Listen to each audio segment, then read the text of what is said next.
Está começando. Um programa que consola, esclarece e educa. Está no ar. O que é o Espiritismo?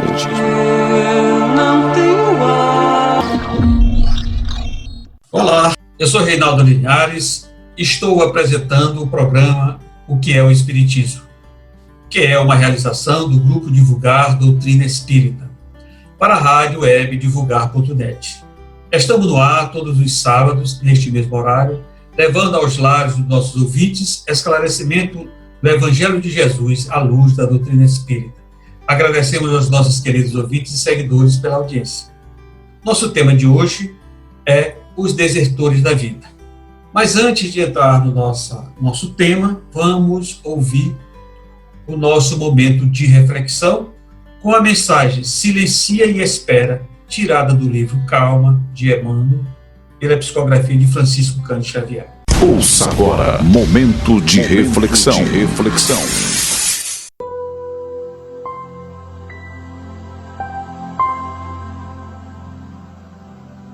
Silencia e espera. No tumulto das inquietações da terra, é provável encontres igualmente os desafios que se erigem por testes de compreensão e serenidade no caminho de tantos companheiros de experiência.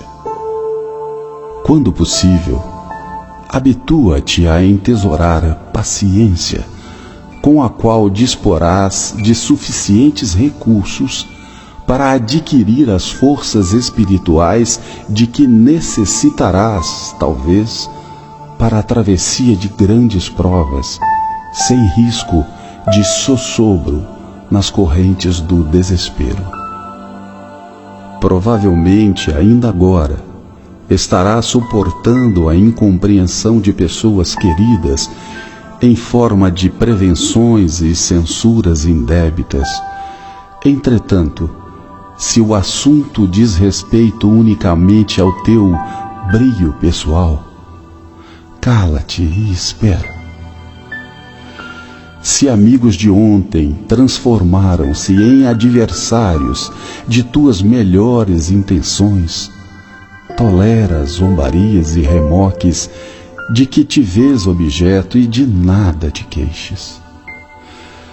Diante de criaturas que te golpeiem conscientemente a vida, impondo-te embaraços e desilusões, desculpa e esquece, renovando os próprios pensamentos na direção dos objetivos superiores que pretendas alcançar.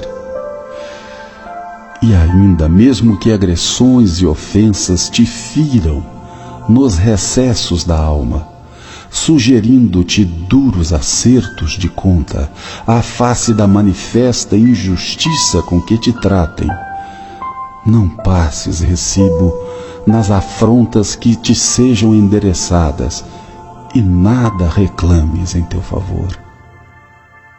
Não piores situações em que alguém te coloque. Não te revoltes, nem te lastimes.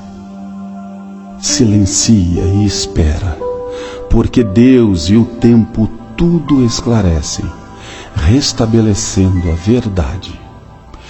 E para que os irmãos enganados ou enrijecidos na ignorância se curem das ilusões e das crueldades a que se entregam, bastar-lhes-á simplesmente viver.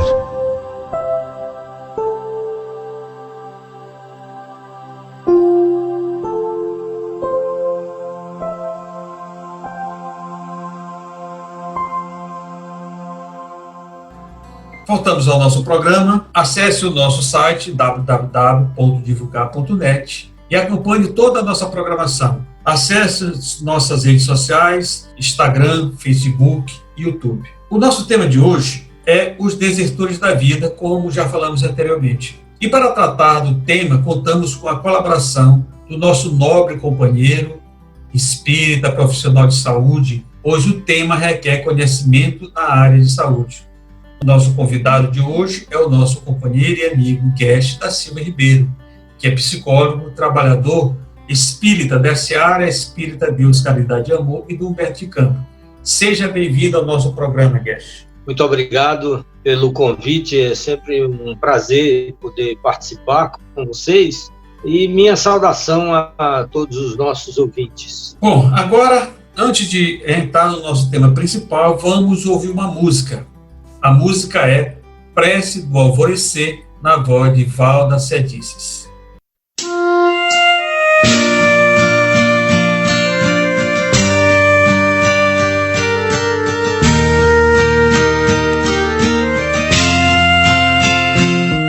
Senhor, eu gostaria de ser uma via láctea de amor, para que as noites aqui da terra fossem mais belas. Na minha pequenez, sei que não posso ser um arquipélago de astros. Deixe-me ser um pirilampo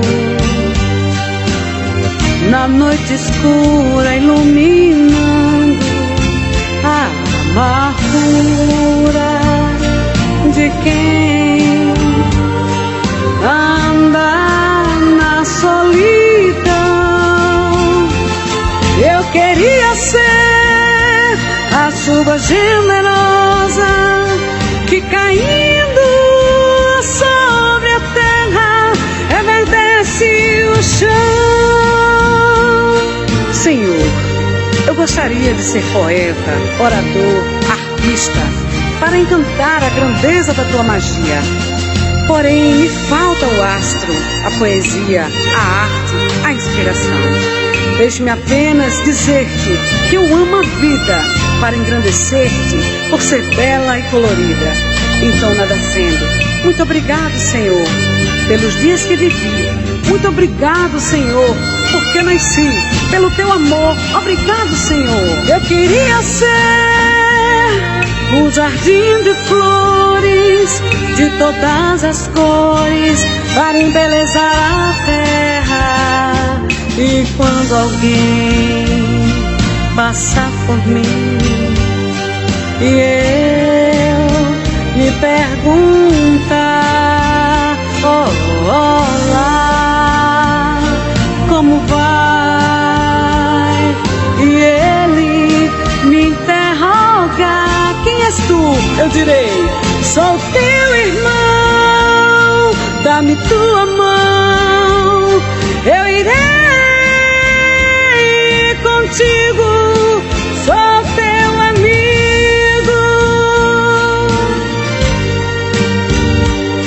Eu irei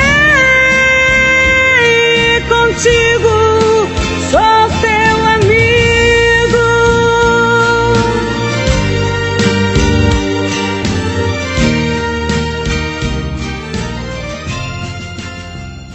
Bom, voltamos ao nosso programa. E vamos agora entrar para o nosso tema central, e que é a nossa roda de conversa.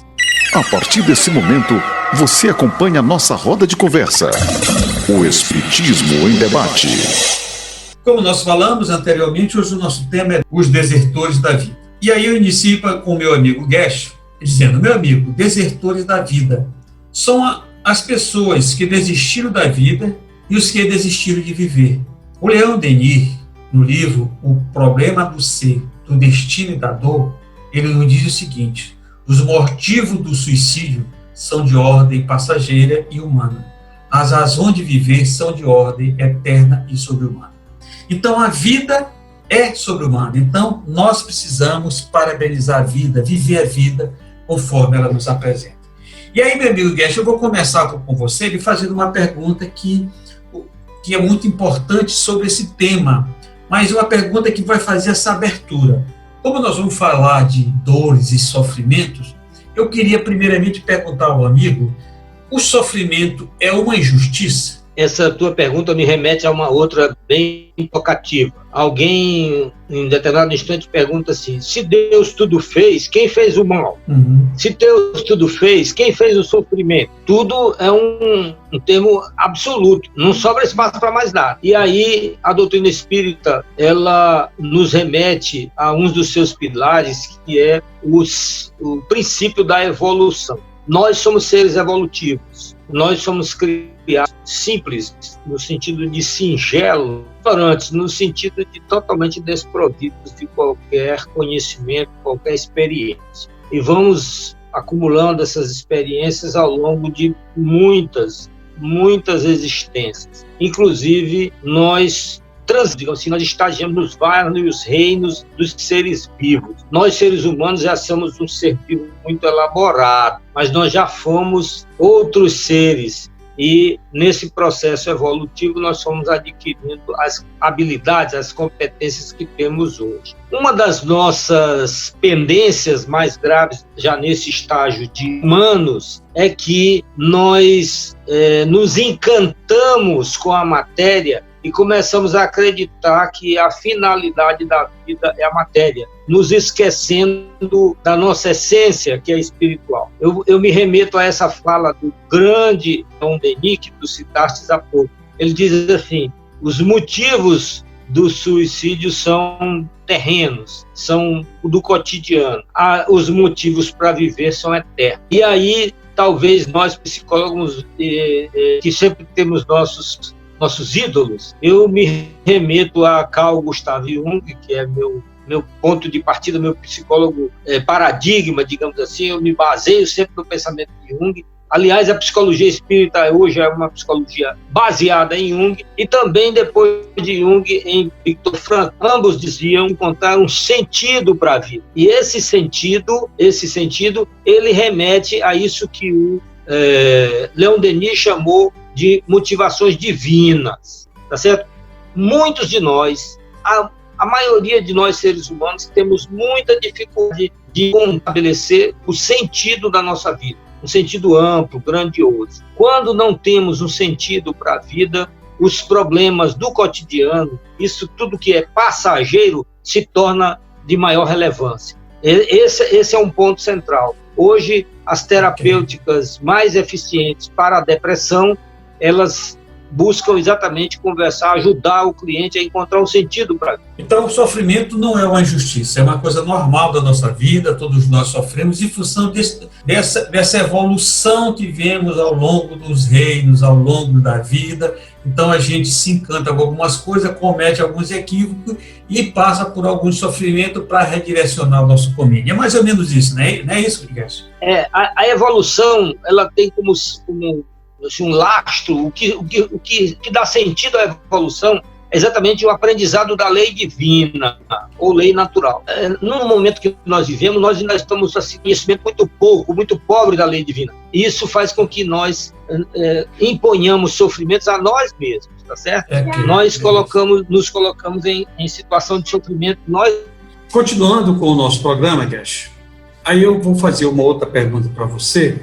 Quais as principais causas da depressão, e se a depressão é uma doença do corpo ou do espírito? Ainda hoje a ciência não tem uma resposta conclusiva para isso. O que se sabe? Existem basicamente dois princípios detonadores que fazem a depressão se manifestar no indivíduo. A gente pode trazer uma depressão herdada. O que é isso? Uma fragilidade do sistema nervoso que tem uma propensão a deprimir. Isso pode ser herdado. De onde se descobriu isso? Estatisticamente. Grande possibilidade há de que filhos de deprimidos sejam também deprimidos, netos de deprimidos sejam também deprimidos. Não que o sujeito já nasça deprimido, porque há filhos de deprimidos que não são deprimidos, é só uma probabilidade grande. O que a ciência hoje diz é que o sujeito que é filho, neto de pessoas com quadro de depressão, com histórico de depressão, essas pessoas têm um potencial, eles têm uma certa fragilidade no sistema nervoso que as torna suscetíveis de vir a sofrer um processo depressivo. Suscetíveis a quê? O nosso sistema nervoso, ele naturalmente se deprime ante algumas situações, lutos, né, grandes contrariedades, medos muito grandes, situações traumáticas em geral. Elas tendem a deprimir o nosso sistema nervoso, de qualquer pessoa. Só que uma pessoa que não tem essa fragilidade, ela com o tempo se recupera. Um exemplo que a gente pode citar é da morte. A morte de um ente querido faz com que nós fiquemos deprimidos, mas as demandas da vida, e a gente acaba se conformando porque é um processo natural, a gente retoma ao funcionamento normal do sistema nervoso. O sujeito que tem esse potencial ante uma perda, um susto muito grande, um medo, uma ameaça muito grande, uma vergonha muito grande, essa pessoa vai se deprimir. E ela tem uma coisa interessante, ela tende a repetir esses episódios e eles tendem a ser cada vez mais intensos, mais profundos. Então, a depressão em geral, na grande maioria dos casos, é como se fosse um potencial que é ativar. Mas também a gente pode ter uma pessoa que não tenha histórico familiar, mas que um trauma muito grande, um medo, um evento traumático que deixa ela deprimida e essa pessoa ela não tem capacidade de reação. Algumas pessoas, porque são mesmo pessimistas, né? Entra temperamento, entra o ambiente em que ela vive, e essa pessoa, às vezes, se adapta a esse novo padrão e ela torna-se um depressivo, embora ela não tivesse esse potencial herdado da família. Então, existem esses dois casos. Quase sempre tem que ter um evento detonador, um evento que faz acontecer. Se a pessoa já tem um potencial, esse evento, digamos assim, fica pedindo uma desculpa, e às vezes também para quem não tem esse potencial, um trauma muito forte, que a pessoa não tem essa resiliência, essa capacidade de reagir e de sair daquele quadro, pode fazer com que ela se torne um depressivo crônico também. Isso aí, você falou, as causas, você falou cientificamente. Sim. E espiritualmente? A informação, digamos assim, mais clara que nós temos vem de Joana de Ângeles. Joana de Ângeles tem uma citação, me desculpe, eu não tenho uma boa capacidade de gravar em que livro, mas ela diz que o deprimido, em geral, é um revoltado contra a vida. Revoltado como assim? A vida tem vicissitudes. A vida não é uma festa, lá há momentos bons e nós devemos, inclusive, aproveitar. Eu sou partidário disso, quando a vida está boa, eu festejo, eu aproveito mesmo e sugiro as pessoas aproveitarem. Por quê? Porque os momentos menos agradáveis virão. É da nossa natureza, é do nosso estágio evolutivo. As vicissitudes são uma característica do ser humano no estágio evolutivo que nós estamos. Então, algumas vezes, a depressão ela resulta dessa rebeldia do ser. Aí entra o conceito de resiliência, que é tão falado hoje dentro da psicologia. É por isso que a gente já tem uma psicologia espírita, porque a linguagem espírita e a linguagem psicológica, elas têm muitas pontes hoje, muitas, múltiplas pontes. Então, às vezes, a gente tem dificuldade de falar só espiritamente ou só psicologicamente, porque há muitas pontes. Então, certo. Veja, essa rebeldia, essa não conformação com as vicissitudes que fazem parte da vida. Então, por exemplo, um parente meu vai morrer, alguém vai adoecer, pode acontecer um acidente, e assim tantas coisas, pode acontecer um revés financeiro. Tem gente que não se conforma com isso. Principalmente, isso é a causa porque o Espiritismo surgiu, Kardec diz, o Espiritismo surgiu para combater o materialismo. E a grande maioria de nós, seres humanos, hoje somos materialistas. Nós acreditamos que o sentido da vida está nas coisas. E aí, quando perdemos as coisas, ou quando as coisas, né, não nos vêm da forma como sonhamos, como planejamos, nós nos rebelamos contra a vida, tá certo? E aí deprimimos. E às vezes isso é de tal monta que a gente já pensa, inclusive, achar que a vida não tem sentido. Aí voltamos àquela questão anterior, da vida é espiritual. O sentido da vida é de outra ordem. Daí que não está nas coisas. Verdade. O sentido da vida.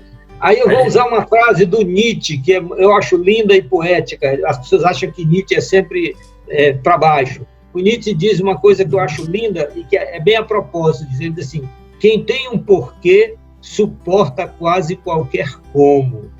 O que é um porquê? Um sentido para a vida. Então, quando eu tenho um sentido para a vida, eu suporto as vicissitudes e passo por elas.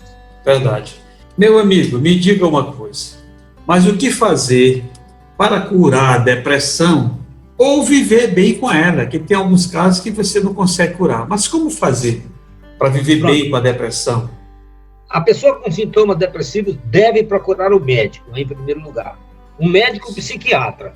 Tem muita gente que vai a outros médicos por preconceito, para não dizer nem para os parentes, nem para os amigos, nem para ele mesmo que ele foi ao psiquiatra. Mas o médico habilitado para tratar de problemas do sistema nervoso, problemas da mente, é o psiquiatra. Tá certo? Então, essa pessoa que tem sintomas depressivos deve ir ao psiquiatra. Por quê? O psiquiatra vai fazer uma avaliação e ele vai poder determinar, com um grau de acerto bem considerável, se essa depressão é uma depressão endógena, ou seja, essa depressão é herdada da minha ancestralidade, uma coisa herdada geneticamente, ou se é uma coisa eventual, uma depressão devida a um determinado evento da vida. Em ambos os casos, é salutar, é desejável que essa pessoa seja medicada. Se essa depressão é uma depressão endógena, uma depressão herdada da família, essa pessoa muito provavelmente precisará tomar sempre os remédios para buscar um certo equilíbrio do seu sistema nervoso, na produção de certas substâncias que provocam o sentido de gratificação. O deprimido é uma pessoa que o sistema nervoso dele, a área da gratificação, fica, digamos, entre parênteses, ela funciona muito pouco. Então, o sujeito não se gratifica com a vida. Uma questão que muitos deprimidos dizem é que assim, a vida não tem graça, a vida não tem sentido. É exatamente porque o seu sistema nervoso não lhe gratifica, não lhe dá essa sensação de gratificação pelas coisas boas. Ele acha tudo enfadonho, tudo sem sentido. Aí uma medicação para essas pessoas é recomendável. Aí, digamos, no caso e essa pessoa, ela teve um evento detonador, como eu já falei anteriormente. Esse evento detonador aí já é da conta do psicólogo. Essa pessoa, depois de medicada, estabilizada, ela deve ir ao psicólogo para trabalhar isso aí. Porque na hora que ela vai e compreende essa causa, a depressão tende a diminuir e ficar só no nível orgânico, se ela tem. No caso de uma pessoa que não tem essa depressão herdada e ela sofreu um grande trauma, aí mais ainda a psicoterapia é importante. E aí eu vou me antecipar uma resposta de uma pergunta que você ainda não me fez. E do ponto de vista espiritual? A nossa experiência mostra, a nossa experiência de pessoas da área da psicologia e também espírita, que nossa mente é uma antena de captação e emissão de mensagens constante. A gente faz isso até dormindo. Então é o seguinte, nós estamos sempre sintonizando uns com os outros, nós espíritos, encarnados ou desencarnados. Nós estamos sempre sintonizando, estamos sempre nos comunicando, mesmo quando não estamos aqui como eu e tu, nos olhando. Mas a gente está sempre se comunicando de alguma forma. Isso. Com aqueles que nós temos relações, sejam relações boas, amigáveis, amorosas, ou relações ruins, de ódio, de inveja, de ciúme. Isso é que gruda mesmo, tá certo? A gente vive linkado. E aí é o seguinte, com os desencarnados, muitos dos desencarnados, a grande maioria, são pessoas que estão perdidas no plano espiritual. Eles desencarnam, não têm nenhuma noção de lá, ficam lá boiando, como muitas vezes na reunião mediúnica, o cara diz assim, eu estou perdido, eu não vejo nada, eu não sinto nada. Exatamente porque ele morreu acreditando que do lado de lá não tinha nada. Quando ele chega no nada, ele não consegue ativar seus órgãos do sentido perispiritual para perceber aquela realidade. E aí, quando ele, por sintonia, se aproxima, ou é atraído por um encarnado, ele não quer desgrudar do encarnado. A gente vê muito na reunião mediúnica o espírito dizer assim, não, não sei nada, não sei quem é esse aí, não, nunca vi mais gordo, mas eu grudei nele e eu estava perdido ali num vácuo, eu não vou mais sair daqui, que com ele, pelo menos ele acorda de manhã, almoça, janta, conversa com as pessoas, isso é muito melhor do que o nada onde eu vivia. Então a grande maioria dos obsessores não são obsessores no conceito kardeciano, ele é um cara que está perdido no mar do plano espiritual, e ele se aproxima de alguém e ele não quer sair de perto porque tem um mínimo sentido para ele, um mínimo de Na realidade, ele está precisando de ajuda, né? Ele vou encostar esse aqui, vai ver se esse aqui me ajuda, me mostra uma luz, alguma saída. Aí o que fazer? De novo, aí vamos mais adiante a pergunta. Esse indivíduo, a gente deve ajudá-lo no sentido de fazer ele se perceber ainda como um ser humano, embora esteja em outro plano. Na hora que ele dá uma acalmada e que ele busca isso, a reunião mediúnica, aliás, uma das principais tarefas da reunião mediúnica é essa, uma das principais tarefas, é esse cara perceber que ele tem alguém do lado dele, que ele não está num vácuo, num nada. Quando ele acalma e ele percebe, tem alguém lá, que às vezes é um parente, um mentor, o anjo de guarda dele, que está há anos, às vezes, tentando algum contato com ele e ele está bloqueado. Na reunião mediúnica, como ele está acoplado ao perispírito do médium, ele tem algumas percepções que o perispírito do médium proporciona a ele. Algumas percepções mais físicas.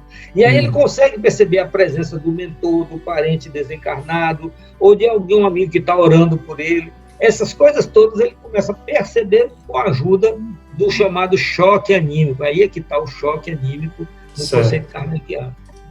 Então, esse caso, a cura para a depressão é medicamentosa, na grande maioria, né? A cura ou para viver bem. E sempre buscar um profissional na área de saúde, tanto o psicólogo como o psiquiatra. São os dois profissionais que vão dar essa ajuda para que essa pessoa viva bem ou conviva bem com a situação. O lado espiritual é importante, porque às vezes eu tenho esse problema, acho que a gente se preocupa só em cuidar o lado material, o lado do corpo, né? E o lado do espírito, o ser pensante, o ser imaterial, o ser que preexiste, que faz toda a captação de todas essas situações que você apresentou, a gente não cuida dele, tá? O psicólogo, ele já dá um caminhozinho para isso, mas aí é a importância de você buscar uma religião, daquela que você se afina melhor, e buscar entender realmente quais são os propósitos da vida, né? E é isso que algumas vezes a gente não consegue buscar nisso. A gente está muito ligado, como você falou no início, o lado material, se liga muito às coisas material e esquece que tem o lado mais importante da vida e não busca tratar, para que a gente saia desse ciclo vicioso da depressão e de várias outras situações. É isso, meu amigo? Você veja, você falou que o cara deve buscar uma religião. Eu diria de forma mais ampla, mais abrangente, que ele deve observar a própria espiritualidade. A espiritualidade está além da religião. Então a espiritualidade eu posso manifestá-la dentro do ambiente religioso, seja ele qual for, como posso manifestá-la também fora do ambiente religioso. E aí eu me remeto a uma frase de Jesus, que ele dizia assim: conheça a verdade, que a verdade liberta. Então quando a gente vai ao centro espírita, quando a gente vai ao psicoterapeuta, e busca sentido. Essa que é uma das coisas mais bonitas do Espiritismo. O Espiritismo ele dá sentido, mesmo para o sofrimento, dá sentido para a alegria, dá sentido para a vida. O Espiritismo dá sentido. Nesse sentido, o Espiritismo é grandioso. E aí, mas não é só o Espiritismo, não é a única opção. Mas quando nós buscamos entender por que as coisas são, isso é consolador. Quando a gente se sente consolado, aí nós vamos adiante do problema, a gente passa por ele, entendeu? Então, o Espiritismo é uma ótima opção no sentido de que ele é lógico. Então, o homem e a mulher do século XXI, no Espiritismo ele encontra uma explicação lógica para as coisas inefáveis. E isso é consolador, porque é convincente. Ele não precisa de uma coisa mágica que venha de um santo, ou de, sei lá, do livro sagrado, não. Ele encontra uma razão analisando a própria vida. E aí as coisas fazem sentido. Ele te mostra o caminho. Esse aqui é o caminho. Olha, cara, aqui é o caminho. Vai por ele que vai dar tudo certo. Isso. Meu amigo, eu, nas minhas pesquisas, eu acessei o site do Guia da Farmácia, que lá tem uma pesquisa do Ibope, que diz que é o seguinte, que uma pessoa no Brasil se suicida a cada 46 minutos. E a cada ano são 11 mil pessoas que se suicidam no Brasil. No mundo, o suicídio está em declínio. E no Brasil está em crescimento, principalmente nos jovens. Você pode nos falar um pouco sobre isso? Por que no Brasil está crescendo? Qual é o problema do Brasil que está aumentando o suicídio, principalmente do jovem? Mas você não vai responder agora, não. Nós vamos dar uma paradinha, vamos ouvir uma música para que você respire e aí você vai me responder essa pergunta. Vamos agora ouvir a música Chamado do grupo AMI.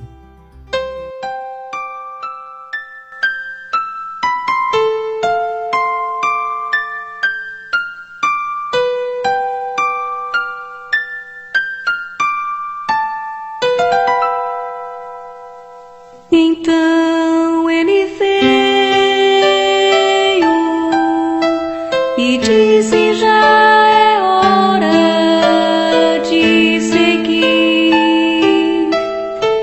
e indicou um caminho tortuoso, mostrou as pedras e os espinhos.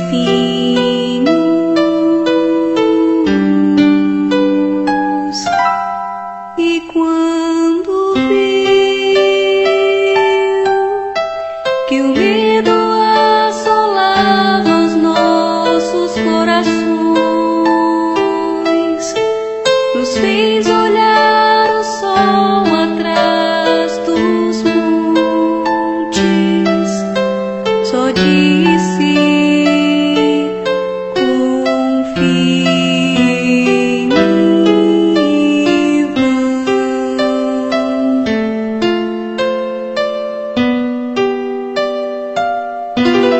em mim, então viemos, porque ninguém resiste ao seu chamado. Voltamos à terra mãe que nos abriga, o seu amor haveremos de amar.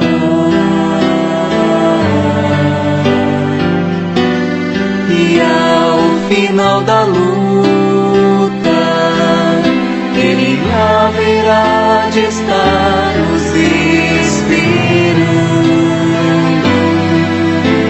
e erguerá a voz ao Pai unido, e então dirá: eis os teus filhos, enfim,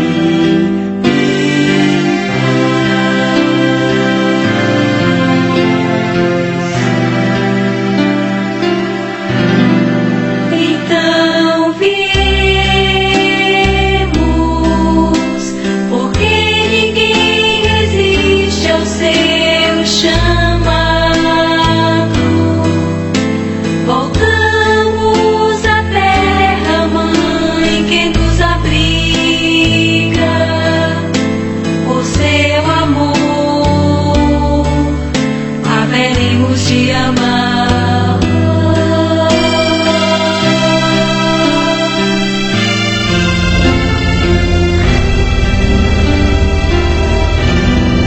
Então viemos,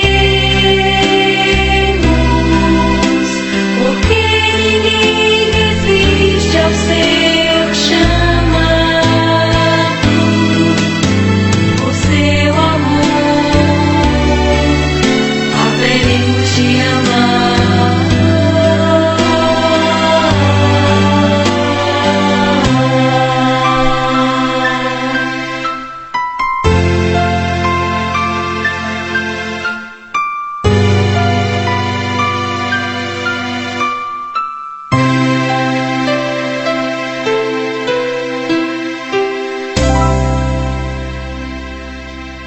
Estamos apresentando o que é o Espiritismo. Então voltamos ao nosso programa e agora nosso amigo Guecho vai responder esta pergunta: por quê? O que está acontecendo no Brasil que o suicídio está crescendo, principalmente nos jovens? Isso ainda não há dados estatísticos, uma observação científica consistente, mas há algumas hipóteses, né? Então não é uma tese ainda, é uma hipótese, uma quase tese. Há algumas hipóteses que estão norteando pesquisas e uma hora nós vamos ter dados mais conclusivos. O Espiritismo, ele próprio diz, surgiu para combater o materialismo. A nossa sociedade é extremamente materialista. Tem gente que acha que a sociedade é materialista só no sentido de que ela é consumista. Não é só isso. O materialismo, como Kardec o via, ele não é só a questão de achar que eu compro as coisas e atendo todas as minhas necessidades, inclusive espirituais.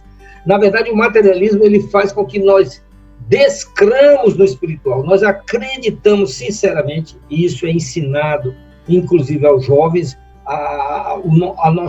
nossos meios de comunicação, a nossa cultura, A nossa sociedade, do jeito que ela funciona, ela convence as pessoas desde pequenininha que a vida é pura e exclusivamente material, que todas as suas necessidades podem e devem ser atendidas no consumo de coisas, no ter coisas, no usufruir de coisas materiais. Então, as pessoas, por exemplo, muita gente se medica contra a depressão porque ela diz assim, não, nessa pílula aqui está a solução. É uma coisa visível, material, sólida.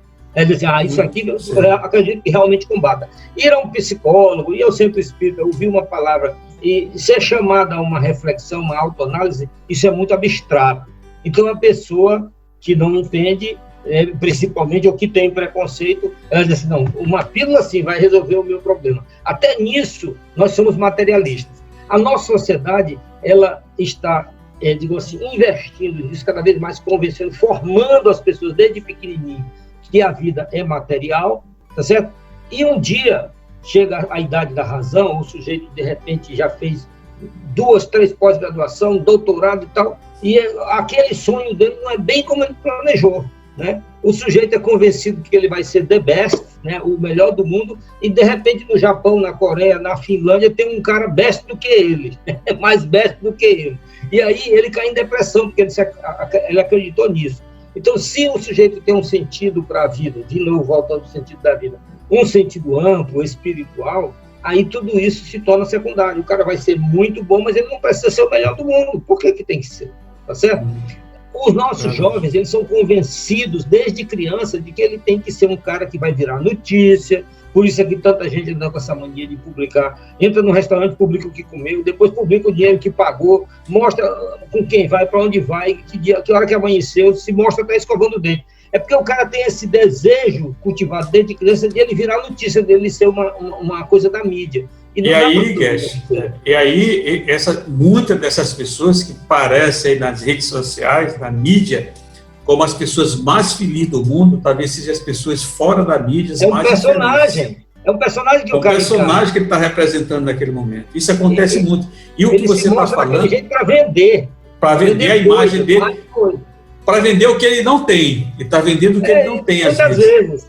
E tem uma coisa que você falou aqui que eu achei realmente muito interessante, que hoje a gente olha esse consumismo, essa coisa de a gente colocar o material à frente de qualquer coisa, que hoje a gente obriga os nossos filhos a ir para a escola. Se ele não quiser ir, os pais obrigam os filhos para a escola. Mas nenhum pai quer obrigar o filho a ir para a igreja, para o centro espírita e assim sucessivamente.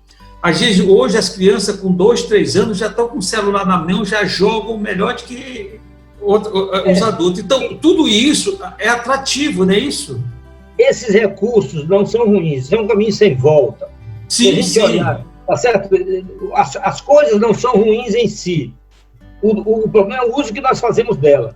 E nós só fazemos um bom uso, um uso racional, a gente só consegue relativizar o valor das coisas materiais quando nós temos para a vida um sentido espiritual. Leon Denis, lá no comecinho da tua fala. Isso. Então, assim, pode ser na igreja, pode ser no centro espírita, pode ser onde for, mas nós, seres humanos, temos que incutir, que mostrar para as nossas crianças que a vida tem um sentido e que esse sentido está além do celular, do tênis, né, do automóvel, do local que reside. Então, nós precisamos criar, alterar a nossa cultura, o jeito de passar a cultura para as nossas crianças, para mostrar ao sujeito que o cara pode ser nobre e justo e um bom cidadão, sendo preto, branco, mulher, homem, pobre, rico, louro ou pretinho, ou o que for. O importante é que o cara seja um homem de bem, uma mulher de bem. Mas isso não é passado hoje. A gente fica convencendo as pessoas desde criança, e aí é que tanto jovem ele entra em parafuso, porque quando ele se depara com a realidade, não é aquilo que foi sonhado, que foi pintado para ele.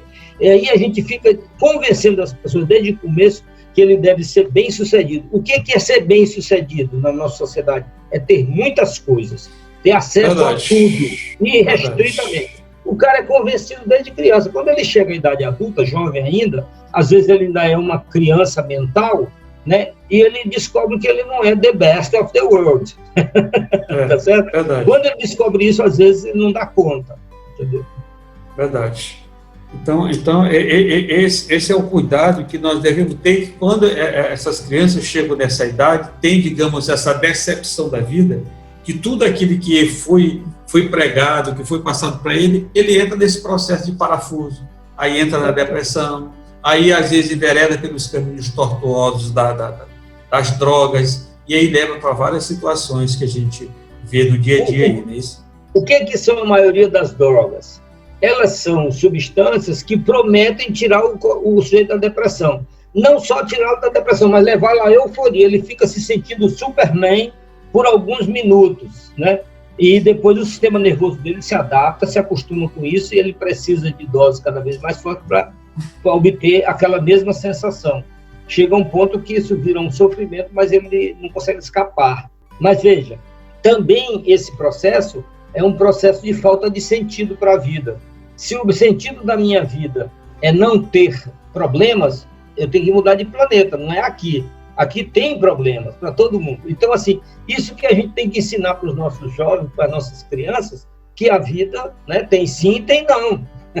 A gente enche os meninos de sim, quando um dia o mundo diz não para ele, ele fica maluco.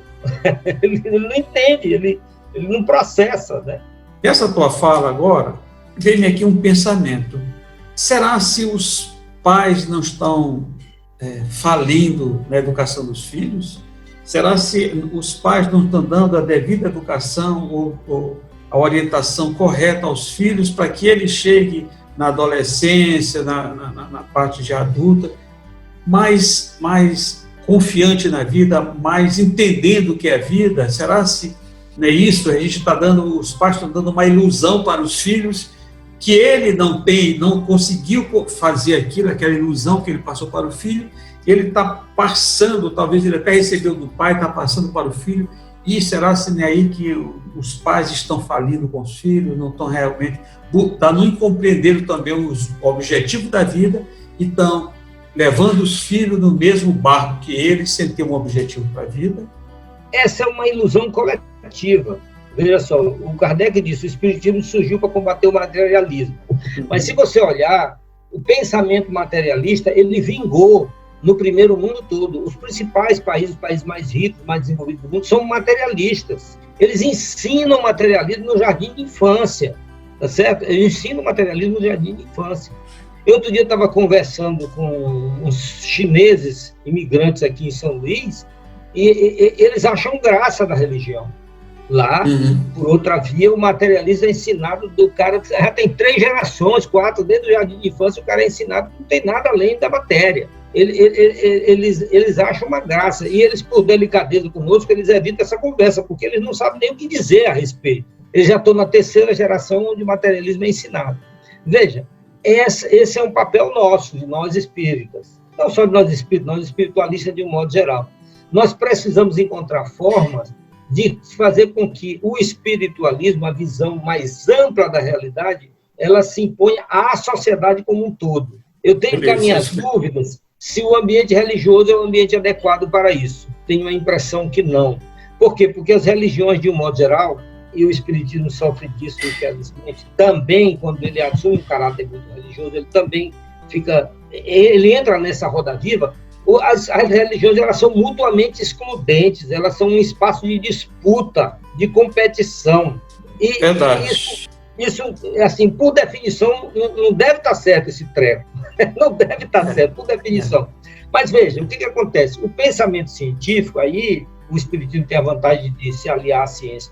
O pensamento científico e filosófico mais moderno, se você der uma olhada nos filósofos, nos cientistas modernos, eles estão abrindo a mente, estão fazendo isso que é assim, um pensamento mais inclusivo. O novo paradigma científico e filosófico, ele é inclusivo, ele não exclui ninguém, ele não acha que o outro está 100% errado, ele está 100% certo. É sempre uma tentativa de conciliação, de diálogo. Isso aí, creio eu, se isso uma hora for para as escolas e moldar as próximas gerações, aí nós teremos um mundo diferente. Eu tenho cá minhas dúvidas se isso acontecerá dentro do ambiente religioso. O espiritismo, quando ele se libertar um pouco desse sectarismo religioso que infelizmente nos assola também, ele assumir a sua função de renovador do pensamento do mundo, não de um grupo, tá certo? Quando ele olhar com a amplidão que é característica da obra de Kardec, aí nós faremos o que o Kardec previu. O Kardec disse assim: quando o espiritismo for bem compreendido, haverá católicos espíritas, muçulmanos espíritas, evangélicos espíritas, ateus espíritas. Isso é o Kardec que escreveu, não sou eu que estou dizendo, pode olhar lá que está escrito. Então, veja, nós espíritas também precisamos ampliar a nossa visão do espiritismo para que ele possa trazer esse grande benefício à humanidade, não aos espíritos, à humanidade. É isso mesmo, amigo, você está certinho. Mas aí, me diz uma coisa, Guedes. O homem tem direito a tirar sua vida? E como evitar o suicídio? Olha, do ponto de vista da lei humana, os países mais adiantados dão esse direito à pessoa, porque eles têm uma visão de que a vida é do corpo. Se a vida está uma droga e eu sou um estorvo para a minha família, para a sociedade, eu tenho um direito, às vezes até uma atitude altruísta. O primeiro estudioso do suicídio no mundo foi Émile Durkheim, um francês, final do século XIX. Ele classificou o suicídio. Ele disse que um dos principais é o suicídio altruísta. A pessoa faz com um sentido nobre, ele suicida. Então, do ponto de vista meramente humano, até que pode, tá certo? Agora, quando, de novo, um sentido espiritual para a vida. Quando a gente amplia, como sugeriu Leon Denis, e olha a vida com um sentido espiritual, quando a gente se convence que nós não somos alguém que tem um espírito, mas nós somos um, aí a questão é outra. Aí, né, é muito mais ampla. E aí, quando a gente observa, por exemplo, a doutrina espírita ensina didaticamente que a lei divina é a mesma lei natural. A lei natural diz que todo ser vivo, inclusive nós humanos, ele tem uma tendência natural da lei a se manter vivo. Então, você atentar contra a própria vida aí de novo, Joana de Anjos, é uma rebeldia, porque o certo mesmo é a gente continuar vivendo. Esse é o correto. Atentar contra a vida é uma rebeldia contra a lei divina.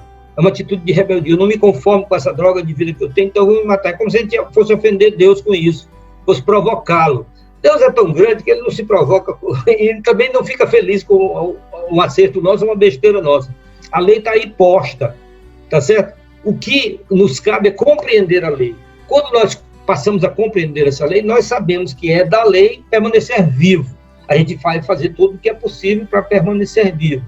E essas atitudes de rebeldia contra a vida, se a gente quisesse aborrecer Deus com a nossa morte, com o suicídio, ou ofender alguém, quando nós descobrirmos, por exemplo, aí o Espiritismo tem um papel muito legal, ele mostra para a gente que o autocídio, o suicídio, é uma mancada, é uma mancada que o cara dá. Ele tenta corrigir uma coisa que está ruim e consegue fazer aquela coisa ficar muito pior, tá certo? Verdade. Quando nós conseguirmos racionalmente explicar isso para as pessoas, comprovar isso para as pessoas, aí o suicídio terá prestado mais um grande benefício à sociedade. Então, assim, do ponto de vista da lei divina, suicidar-se é um pecado, é contrariar a lei divina. Do ponto de vista da lei meramente humana, há bastante argumentos e que, inclusive, faz com que em alguns países isso seja lei. É um direito que o cara tem de pedir que seja morto, né? Que seja quando ele acha que a vida dele não faz sentido e quando ela implica um grande sofrimento. E que nós sabemos que a lei humana ela tem as suas falhas. Tá? Ela ainda é uma lei falha que ela não é perfeita. Perfeita só de Deus.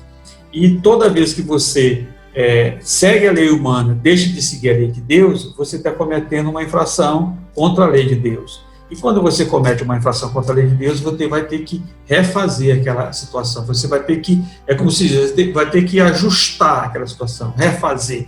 Eu não gosto nem de dizer pagar, porque Deus não cobra nada de ninguém, mas ele diz, olha, você precisa se reeducar, você precisa ajustar essa situação. Então, essa situação da lei humana, que realmente ainda é tudo em consequência de a gente ainda não ter entendido a vida e ainda não ter buscado compreender essa lei natural, essa lei de Deus, essa lei que rege todo o universo. Não é isso?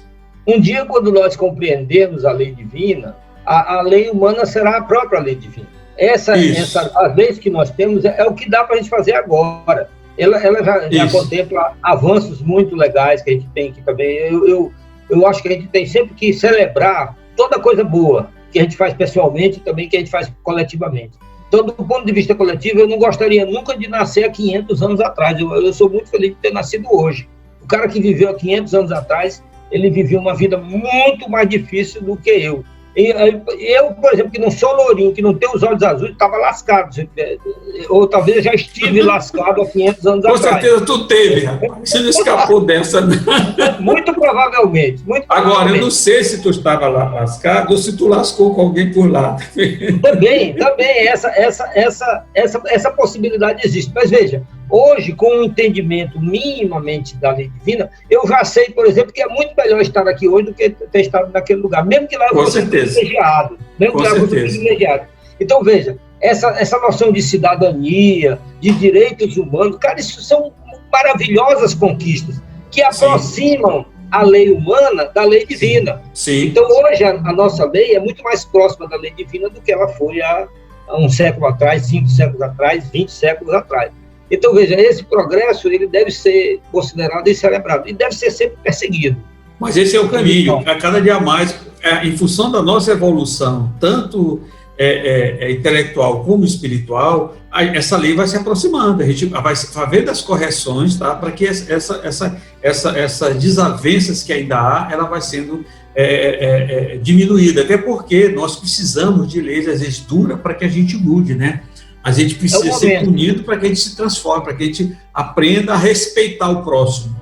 Elas são adequadas ao nosso momento evolutivo. Muitos de nós precisam delas, a grande maioria de nós precisa dessas leis restritivas, punitivas. É como se a sociedade estivesse se vingando de quem sai fora do script, né? Mas veja, um dia quando nós compreendemos... Olha só, a gente estava falando aqui, por que o cara suicida?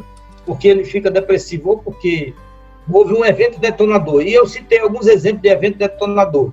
Uma vergonha, um trauma, uma agressão, né? Uma perda material. Veja, quando nós compreendemos a lei divina, quando um dia no futuro nós compreendemos essa lei, nós não vamos agredir ninguém, nós não vamos traumatizar ninguém, nós não vamos roubar os bens de ninguém, até porque os bens perderão bastante o seu valor. Então, veja, nós teremos uma sociedade muito mais pacífica e motivos para deprimir vão diminuir muito. Isso, verdade. Entendeu? Verdade, então, verdade. Veja, o sujeito nasce numa família depressiva, mas ele é um cara saudável. Aí um dia, uma vicissitude da vida faz ele tornar-se depressivo. Se a vida tiver menos vicissitudes, menos possibilidade do cara deprimir. E se ele já entende melhor a lei divina, quando ele tiver uma vicissitude, ele saberá superá-la, pelo entendimento de que as nossas imperfeições ainda nos levam ao sofrimento. O Kardec diz claramente, o sofrimento é associado a imperfeições. As nossas imperfeições fazem sofrimento. Quando nós vamos nos despojando da nossa imperfeição, nós sofremos menos. Por quê? Porque o mundo fica adoçado? Não, é porque nós percebemos que nós não precisamos tanto ficar disputando coisas para ser felizes. Aí a gente precisa de menos disputa.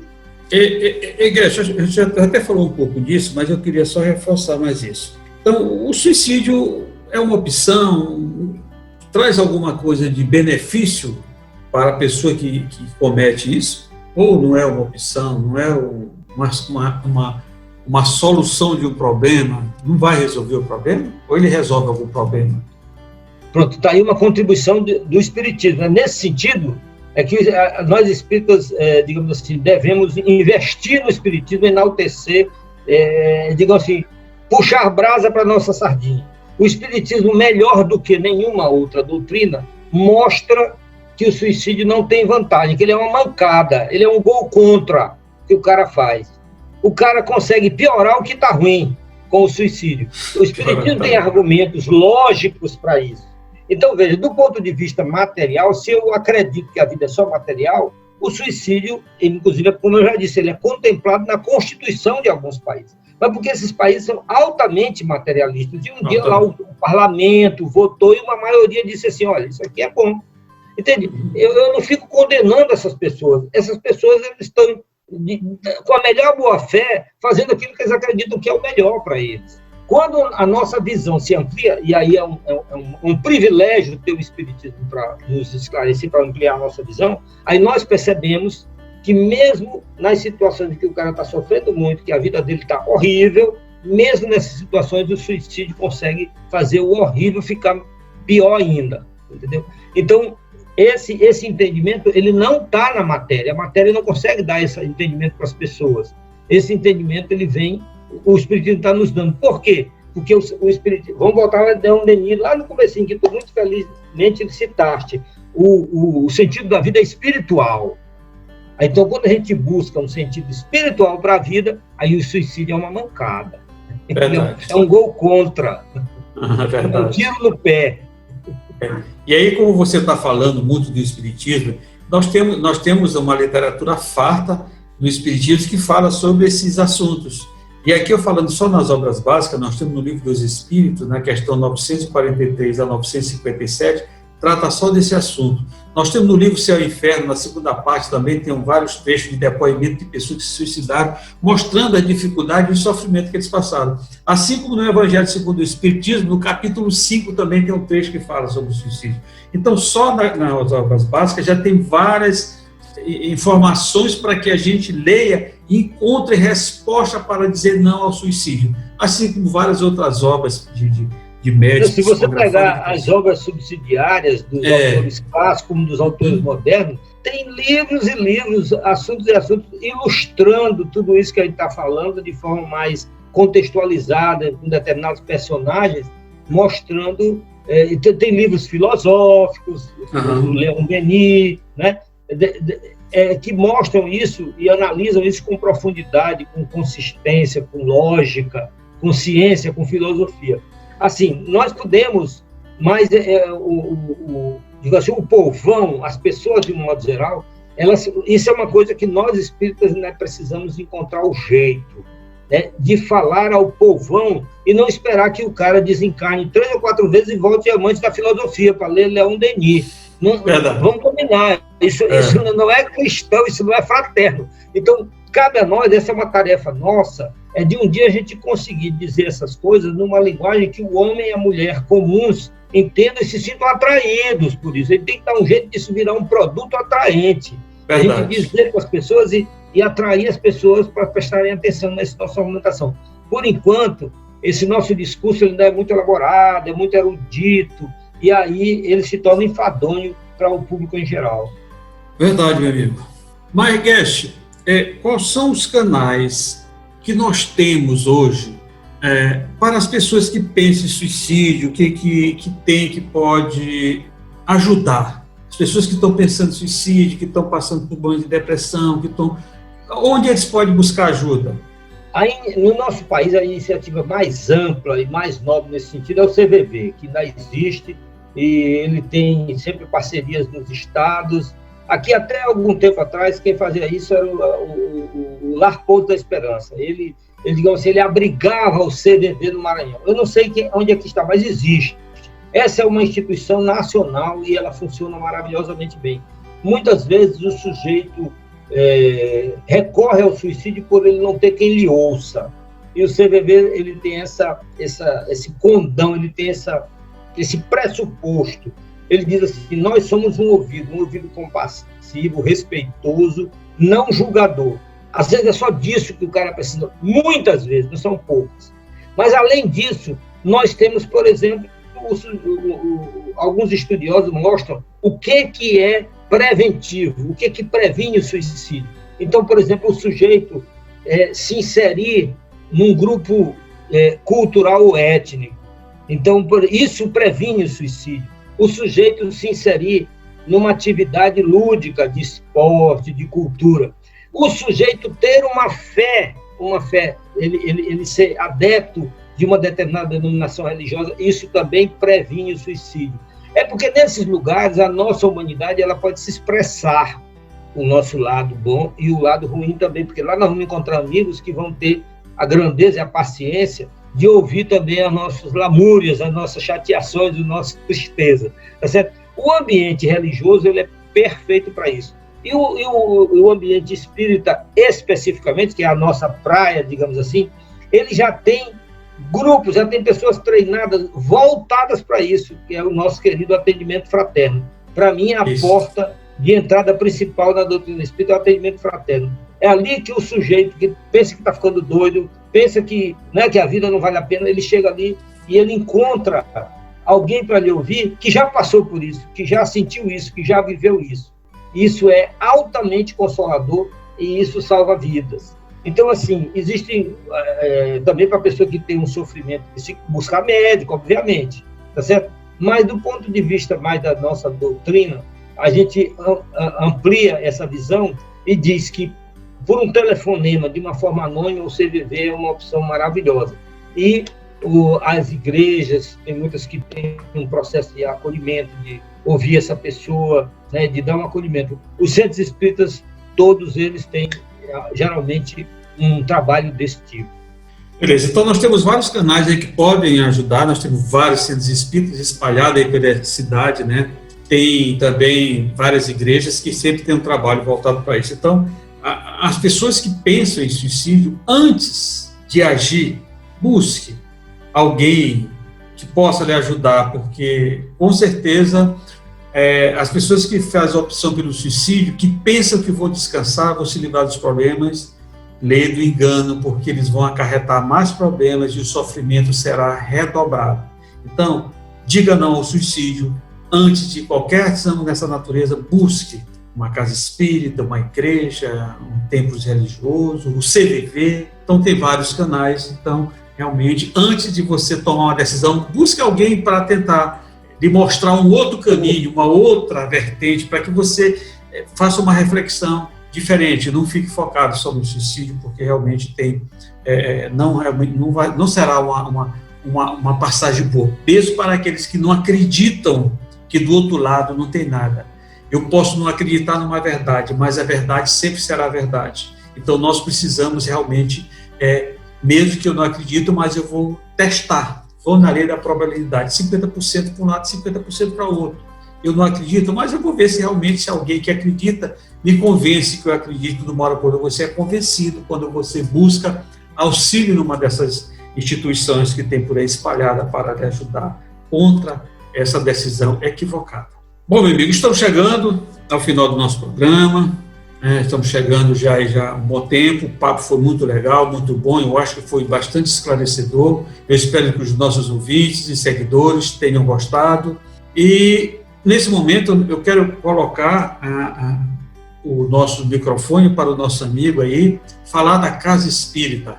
É a nossa Casa Espírita, que é um quadro do nosso programa. Eu queria que o meu amigo falasse das casas espíritas que você frequenta, quais os trabalhos, quais as ações que vocês fazem lá, falar um pouquinho dessas duas casas que você é trabalhador. Olha, as casas espíritas, de um modo geral, elas têm algumas atividades padrão.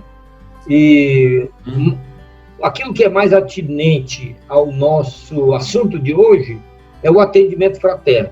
E tanto no Seara Espírita Deus, Cristo e Caridade, como no Centro Espírita Humberto de Campos, temos um atendimento fraterno estruturado, gente disposta e treinada para lhe ouvir, para explicar certas coisas que você talvez não esteja entendendo e está achando que está sofrendo mentalmente. Muitas vezes o que está lhe acontecendo é algo absolutamente natural e explicável.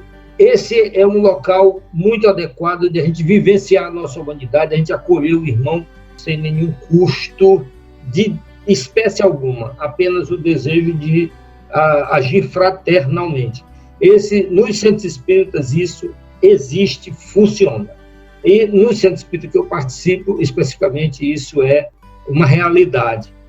Obviamente que existem outras atividades, por exemplo, como nós acreditamos, temos certeza que somos espíritos e somos eternos, nós não só dialogamos com os encarnados que lá nos buscam, nós dialogamos e trabalhamos e ajudamos muitas vezes, e às vezes somos ajudados, pelos que já desencarnaram. Isso aí são as reuniões mediúnicas, tá certo? Temos também, obviamente, grupos de estudos diversos, esses estudos que são preconizados, sugeridos pela FEB, todos têm. Tem trabalho social, com ajuda material a gente carente, os dois centros espíritas são muito fortes nisso. Então, assim, como são centros espíritas como a maioria dos outros, né? Eu costumo dizer que o melhor centro espírita é aquele que fica perto da sua casa. Às vezes você não se entrosa muito com a turma. Eu, por exemplo, o centro espírita Seara Deus, Cristo e Caridade funciona no centro da cidade, terça à noite. E tem frequentadores que moram na Vila Olímpica, na Cidade Olímpica. Tipo assim, um centro espírita para você funcionar devia ser ali no São Cristóvão, pelo menos, na cidade de E olha que no São Cristóvão tem dor, né? A gente se afiniza, aí, bom, isso aí são características do ser humano. Mas existem outros centros espíritas espalhados, não só pela cidade de São Luís, mas pelo estado inteiro, e sempre a pessoa pode buscar onde ele possa obter um diálogo fraterno e, às vezes, esclarecedor e consolador. Realmente estamos chegando ao final do nosso programa. Queremos lembrar os nossos ouvintes e seguidores das casas espíritas que estão sintonizados conosco que o nosso programa, o nosso grupo Divulgar está à disposição das casas de vocês para ajudar na divulgação de todos os eventos que acontecem na casa de vocês. Qualquer evento, qualquer trabalho que queira divulgar, estamos à disposição. Bem, pessoal, estamos chegando ao final do nosso programa. Foi um grande prazer estar com vocês. Agradecemos a participação do nosso querido amigo Guest, convidado de hoje. Agradecemos a Deus e a espiritualidade pela oportunidade de divulgar a doutrina espírita. Finalizamos desejando uma semana abençoada para todos, que Jesus derrame paz nos lares dos nossos queridos ouvintes. Você ouviu o que é o Espiritismo? Eu não tenho